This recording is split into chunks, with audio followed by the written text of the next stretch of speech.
En el contexto empresarial actual, el trabajo colaborativo dejó de ser un valor deseable para convertirse en una arquitectura operativa. No se trata simplemente de que las personas se ayuden o tengan buena predisposición, sino de cómo está organizado el trabajo dentro de la empresa. Desde un enfoque operativo, el trabajo colaborativo es un modelo de organización en el que varias personas construyen un resultado común sobre información compartida, trabajando bajo reglas, roles y herramientas definidas, con trazabilidad y responsabilidades claras.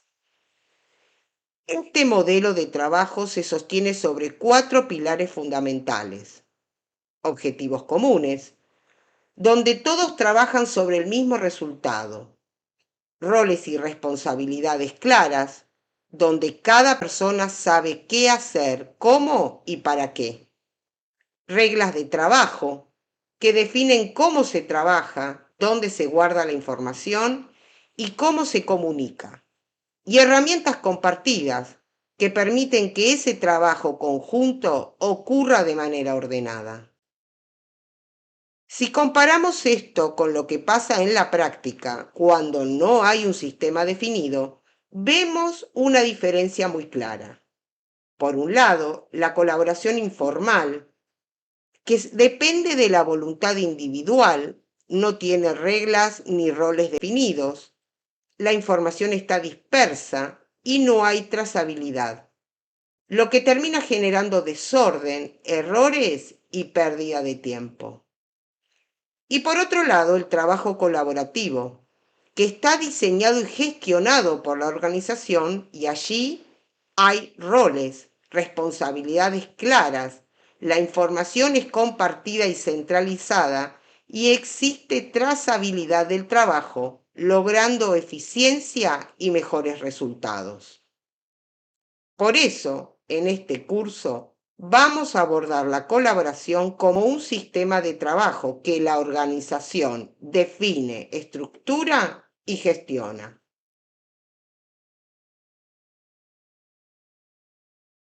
Para entender correctamente el trabajo colaborativo, es importante diferenciarlo de otras formas de organización del trabajo que también existen en las empresas. En el trabajo individual, cada persona es responsable de una tarea específica y trabaja de manera autónoma. La información y el resultado dependen principalmente de esa persona.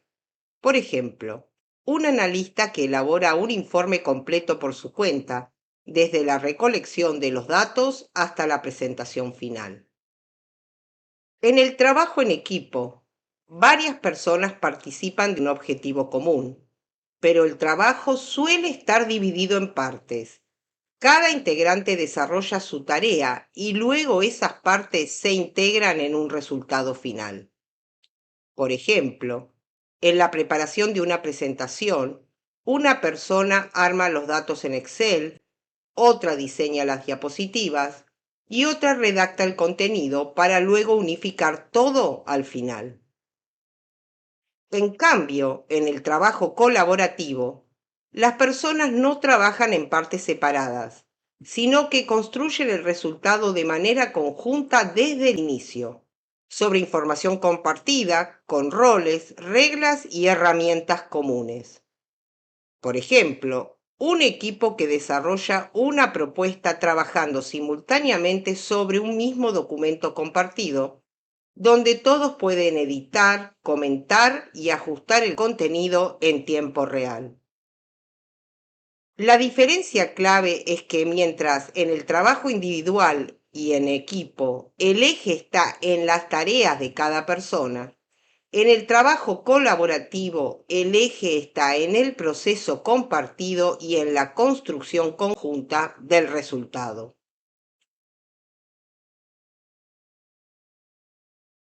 Cuando no existe un sistema de trabajo colaborativo bien definido, la información dentro de la empresa tiende a dispersarse.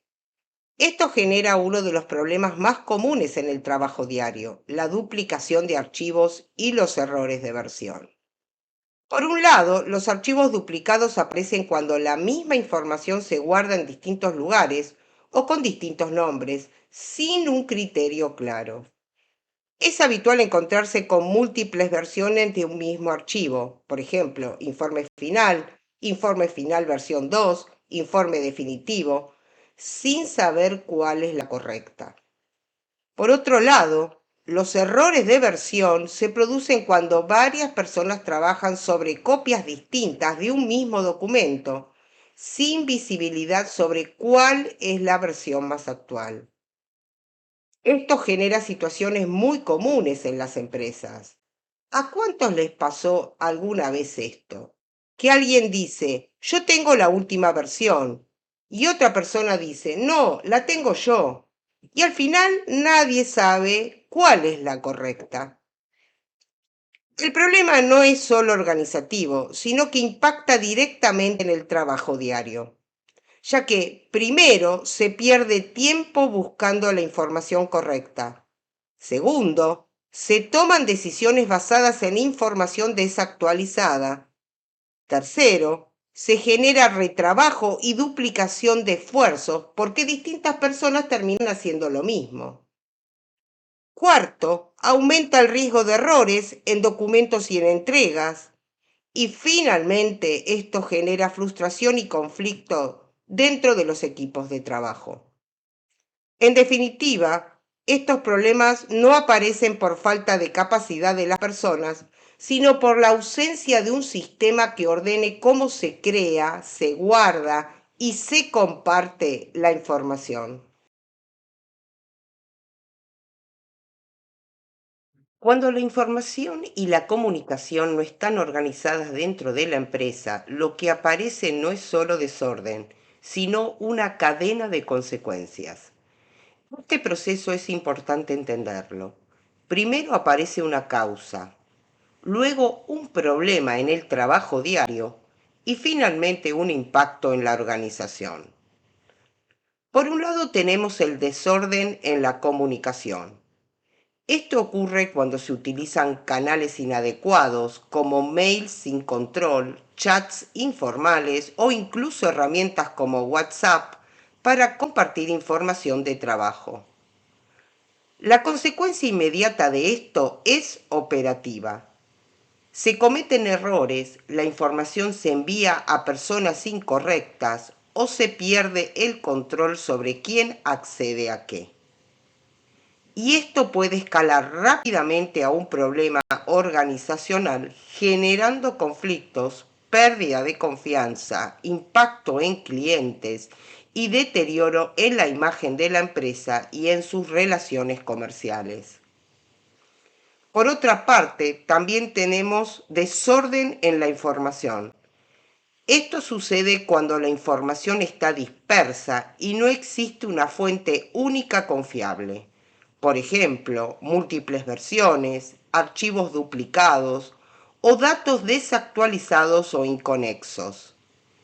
Esto genera una consecuencia operativa inmediata: retrabajo, pérdida de tiempo y decisiones basadas en información incorrecta, además de tareas que se duplican o incluso se detienen. Y nuevamente esto escala a nivel organizacional.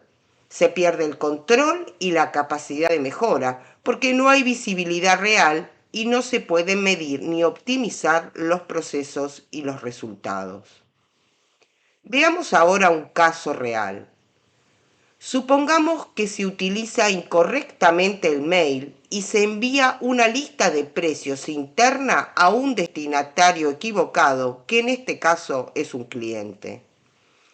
Ese es el origen del problema.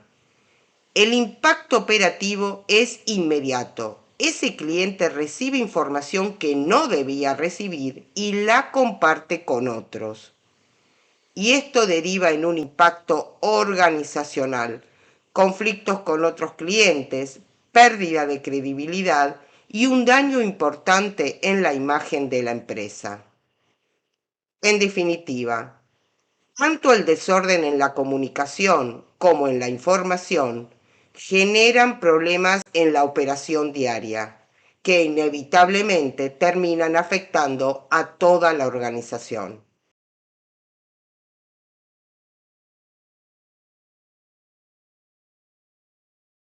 Hasta acá vimos qué es el trabajo colaborativo, los distintos tipos de trabajo que existen en una empresa y los problemas que aparecen cuando la información y la comunicación no están organizadas.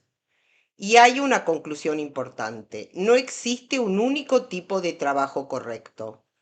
En una organización conviven el trabajo individual, el trabajo en equipo y el trabajo colaborativo, y cada uno tiene su lugar según la tarea que se esté realizando. El problema no está en el tipo de trabajo. El problema aparece cuando la empresa no define cómo se debe trabajar con la información y cómo se debe gestionar la comunicación. Es decir, cuando no hay reglas claras sobre dónde se guarda la información, cuál es la fuente válida, cómo se comparte y qué canales deben utilizarse para comunicarse, tanto dentro de la organización como hacia afuera. Cuando estas normas no existen, aparecen los problemas que vimos: desorden, errores, retrabajo y finalmente impacto en la organización. Pero hay algo igual de importante. No alcanza con que cada área o cada equipo defina sus propias formas de trabajar. Cuando cada sector maneja sus propios criterios sobre la información y la comunicación, lo que aparece es otro tipo de desorden: la falta de integración, inconsistencias y dificultades para trabajar entre áreas. Por eso, las reglas deben definirse a nivel organizacional. Luego, cada área podrá adaptarlas según su realidad, pero siempre dentro de un marco común para asegurar la coherencia en toda la empresa. Y acá es donde entra el verdadero valor de Microsoft 365. No se trata solo de usar herramientas, sino de contar con un entorno que permite definir, aplicar y sostener esas reglas de forma consistente en toda la organización. A lo largo del curso vamos a ver justamente eso: qué normas utilizan las organizaciones y cómo llevarlas a la práctica utilizando las herramientas de Microsoft 365. El objetivo no es solo trabajar mejor, sino reducir errores, evitar conflictos y mejorar tanto la operación diaria como los resultados de la organización.